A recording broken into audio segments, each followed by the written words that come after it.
Барыңарда билесиңер, жана магистратурамдын эмгегин жазып атканда ушул китептин матыны болгон Вафиди мен кол жазманы жарыкка чыгаргам. Ошол мезгилде бул Кафи да кол жазма болчу.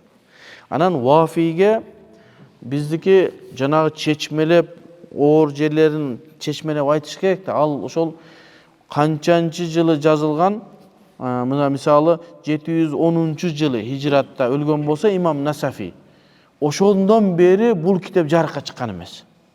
Ошону биз тахкик кылып жарыкка чыгардык, 3 кыргыз. Биринчи кыргыз бул чоң аалым, азыр жакында келди Кыргызстанга, Мирлан деген советтик жигит. Азыр докторантураны бүтүп келди, сабактарын баштап атат иншалла. Фиктан өтө чоң аалым жигит. Кыргызстанга бир береке келди. Ошол киши башынын бир бөлүгүн ошол киши магистратурасына эмгек кылып, не кылды? Жарыкка чыгарды. Андан кийин ал китеп эч ким албастан калып кетти. Бул китеп не себептен 710-жылдан бери хижраттын азыркы мезгилге чейин жарык көрбөй турду.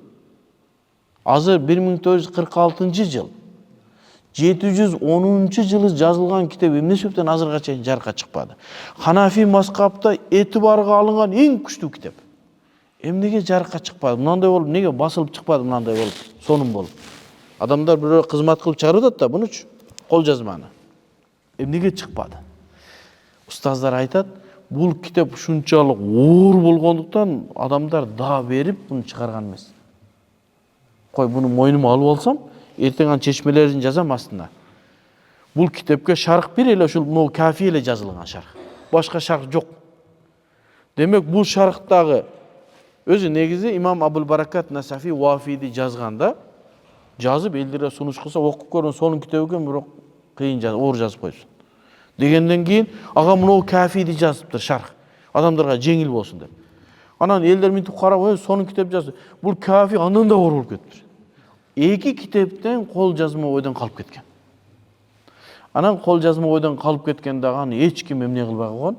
Ушул мезгилге чейин чыгарбай келип, ошол Мирлан деген жигит эрдик кылып, ошону мойнуна алып мен чыгарам деп, анан кийин ошону университеттен уруксат алып, анан ошол бала биринчисин чыгарды.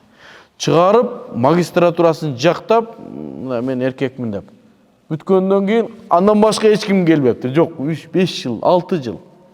Эч ким барып ошону алганга да бере албаптыр. Анан мен Иорданияга келип калдым. Иорданияга келип, ана магистратураны окуп атканда, ушундай бир эмгек жазыш керек, кайсыны жазабыз?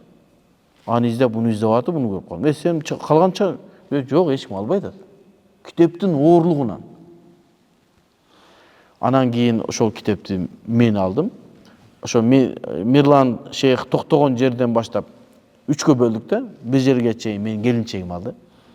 Келинчегим алып, ошону эмгек кылып, 500 беттик эмгек жазып, магистратурасын жактады. Анан калганын мен акырына чейин мен кылып, анан кийин ошол китепти жарыкка чыгардык. Азыр бүткүл дүйнөлүк Ислам университетинде Иорданияда бардык адамдар колдонсун деп китепканага коюп. Бирок мындай болуп басылып чыга элек. Эми буну андагы кишинин аяк биягын оңдоп, анан аны жакында